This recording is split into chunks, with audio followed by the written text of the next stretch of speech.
En unos minutos las vamos a ver. Manuel, buenas noches. Buenas noches. Manuel Aguilera ha escrito El oro de Mussolini y habla también de tesoros españoles. ¿Cuánto se ha hablado del oro que se mandó a Moscú, que el gobierno de la República mandó a Moscú para que le ayudaran en la guerra civil? Y qué poco se ha hablado, yo creo que eres tú el que lo desvelas con documentos además, de que la República, el gobierno de Largo Caballero, el gobierno del Partido Socialista, negoció con Moscú, con la izquierda, exacto, pero también con la derecha fascista de Mussolini. Sí.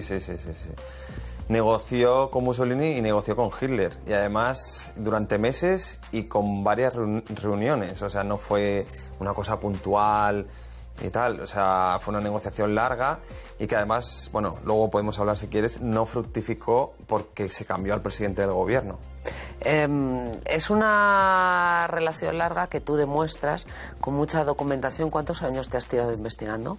15 años. Añitos. 15 años, Madre mía. que evidentemente yo estaba trabajando, o sea, porque es una investigación que yo he hecho financiada por mí, o sea, no con dinero público, como se hacen otras, y ha tardado tanto porque yo necesitaba enganchar bien el tema, necesitaba tener varias pruebas para que la historia estuviera bien amarrada y que fuera consistente, claro. Bueno, tú empiezas con la negociación de un espía que el embajador en París, muy cercano a Largo Caballero, que era el primer ministro, presidente, envía a hablar con un enviado de Mussolini. Exacto.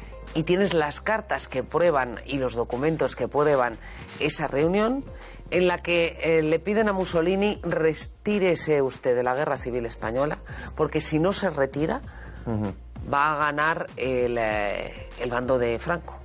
Exacto.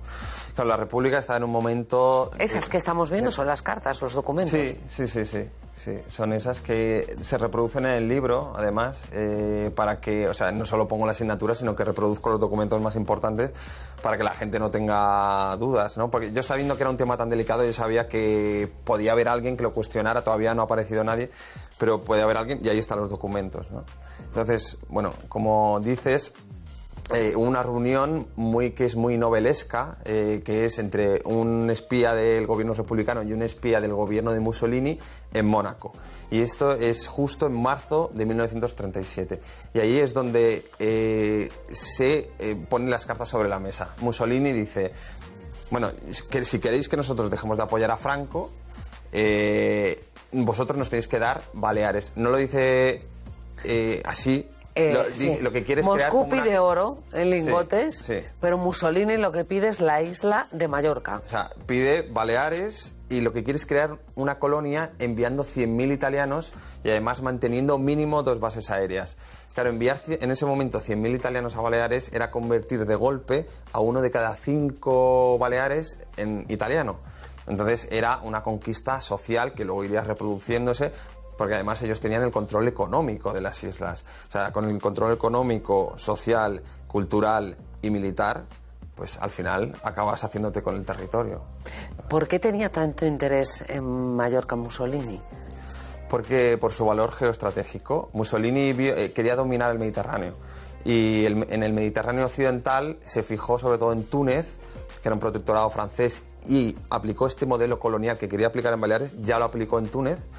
Y en Baleares se fijó porque era la guerra civil y entonces él vio la oportunidad de tener una presencia.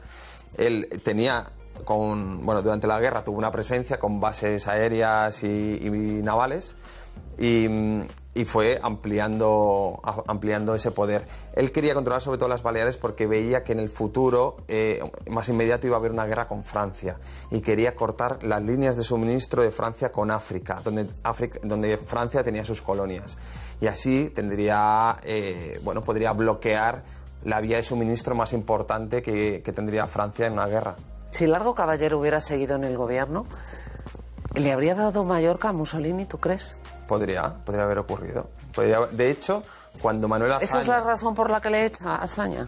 No es la razón. La razón más importante es un combate interno que hubo en el bando republicano, en el que Largo Caballero, estuvo implicado. lo que ocurre cuando Manuel Azaña le dice que le va a destituir, Laura Caballero lo que hace es rogarle seguir en el gobierno porque estaba negociando la salida de tanto de Alemania y de Italia. Sin embargo, Azaña cree que ya no puede haber un acuerdo. También acaba de ser el bombardeo de Guernica. Esa noticia había saltado a nivel internacional, entonces luego que la República llegara a un acuerdo con Alemania, pues quedaba un poco mal. Lo curioso, y tú lo dices también en tu libro, es en el caso de que finalmente le hubieran otorgado ese poder sobre Mallorca a Italia, a Mussolini, sí. Los italianos pensaban, aún así, aunque me des Mallorca y yo me retire de la guerra española, aunque me lo des, vas a perder la guerra. La República va a perder la guerra. ¿Hubieran conseguido dar la vuelta al combate? Yo creo que le podrían haber dado la vuelta. Solo con la retirada de los italianos. Lo que le dijo Mussolini fue, si nosotros nos retiramos, Hitler también lo hará. Si se retiran los dos... Claro, con los dos sí, pero sí. Con uno solo, con los italianos solo. No, claro, lo que podría haber ocurrido es que se retirara Italia y Alemania aumentara su apoyo. Porque hay que decir que el apoyo de Alemania fue limitado comparado con el de Italia. Si Alemania hubiera sustituido a Italia, pues entonces hubiera seguido todo igual. Lo que pasa es que Italia fue el gran apoyo de Franco a la guerra. Esto hay que decirlo mucho, porque envió más de 700 aviones, envió más de 78.000 hombres, de los cuales la mayoría procedían del ejército regular y eran personas instruidas, disciplinadas, con experiencia, y que fueron, estuvieron en la toma de Málaga, hicieron operaciones en la campaña del norte, en la campaña de Aragón, hicieron la batalla de Guadalajara, o sea, estuvieron en el cerco de Madrid. O sea, el protagonismo de Italia en la guerra es incuestionable. Y eso que las potencias occidentales se habían comprometido a no intervenir en la guerra civil española. ¿Qué papel jugaron en todo este asunto, en esa guerra, Inglaterra y Francia? Pues Reino Unido y Francia desde el principio no quisieron apoyar a la República. Pero respetaron esa neutralidad. Ellos sí lo respetaron. Francia al principio un poco no, pero bueno, en general estos dos países que eran las democracias, los que representaban como el lado antifascista, no quisieron involucrarse y no apoyaron a la República. De hecho, la mayoría de los historiadores coincidimos en que el abandono de Francia y Reino Unido a la República fue una de las claves de la derrota. Ellos, también el gobierno republicano intentó comprar la intervención de Francia y Reino Unido. A ellos les ofreció el Marruecos comprar español. Con patrimonio nacional. Comprar con dinero y con territorio nacional. Bueno, claro, eso es parte del patrimonio nacional. Exacto. El Marruecos español se lo ofrecen también a los italianos. También. ¿A qué llamaban el Marruecos español? ¿A qué llamaban el Marruecos español? No, al protectorado español en Marruecos, que era todo el norte de África, donde España mantenía un conflicto desde hacía, sobre todo en las últimas décadas, donde habían muerto miles de españoles defendiendo el territorio. Ese territorio, sin embargo, dicho por el mismo ministro de Exteriores de la República, Julio Álvarez del Valle, era la pesadilla de las izquierdas españolas. Ellos se querían deshacer de ese territorio. Y si podían usarlo para comprar a una potencia extranjera, pues era su primera opción. Lo que pasa es que ninguna potencia estaba interesada en el Marruecos español. Por ejemplo, Italia no lo quería comprar porque tenía frontera con el Marruecos francés. Y decía que por eso le interesaban mucho más unas islas alejadas que no le causaran problemas fronterizos. ¿Y con Alemania cuál fue la negociación? Con Alemania empezaron también en enero del 37 y hubo 4 reuniones que se mantuvieron. La primera fue en París, la segunda en Bruselas, la tercera en Estocolmo y la cuarta en Estrasburgo. Eran reuniones, claro, de espías en diferentes ciudades, es que queda todo que parece una película, ¿no? Pero el problema que tenían con Alemania es que en cada reunión los alemanes querían un documento por escrito, ¿no? De ahí que coincide con la personalidad que hoy reconocemos a los alemanes.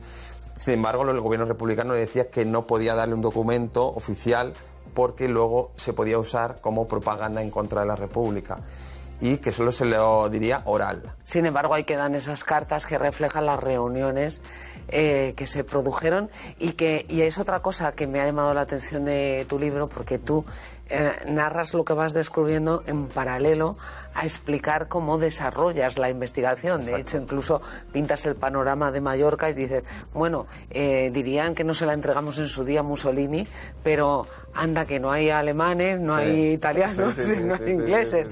En fin, es una isla de lo más cosmopolita. Exacto, exacto. Sí, creo que es un tema que está de actualidad. De hecho, últimamente, una de las noticias que ha salido es que la mitad de las casas en Baleares las están comprando extranjeros.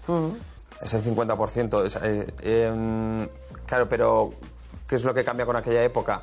Que los que compran son personas privadas, ¿no?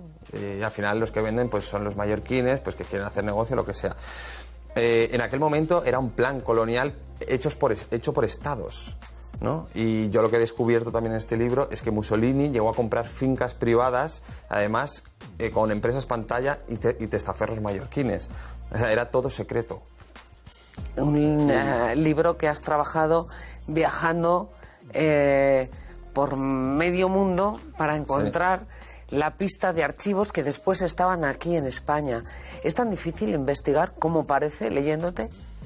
Es difícil, pero hay que mantener la ilusión. Hay personas que están toda la vida buscando un papel y no lo encuentran. Y yo creía que ese era mi caso. Yo lo encontré en 2020, justo en el confinamiento, y lo tenía en mi ordenador sin haberme dado cuenta. O sea, llevaba 4 años en mi ordenador, pero que era un documento en italiano que no había traducido. Entonces, yo llegué a perder la ilusión al cabo de 10-12 años.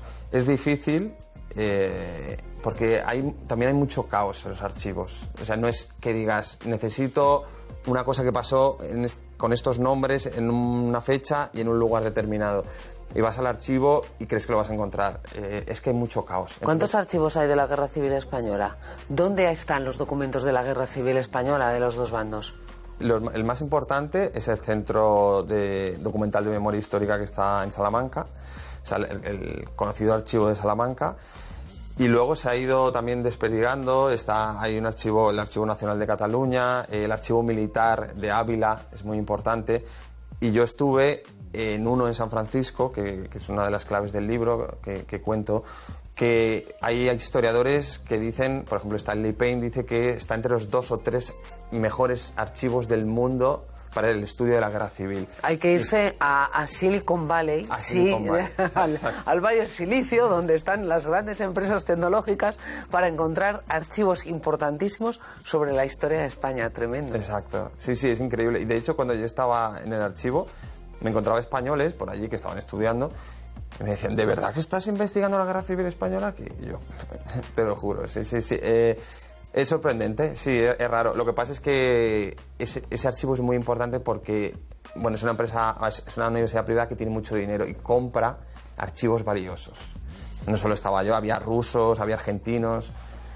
En las guerras, dicen, la primera víctima es la verdad, y tu investigación ayuda a poner negro sobre blanco algunas de las movimientos o de las cosas que ocurrieron que desconocíamos. ¿Tú crees que con el caso de la Guerra Civil Española, con la que se ha hecho tanta demagogia, tanta política o tanto populismo, conocemos realmente lo que ocurrió? Conocemos gran parte, yo creo. Se han escrito más de 30.000 libros sobre la Guerra Civil. Conocemos los historiadores, yo creo, los que estamos un poco en ello.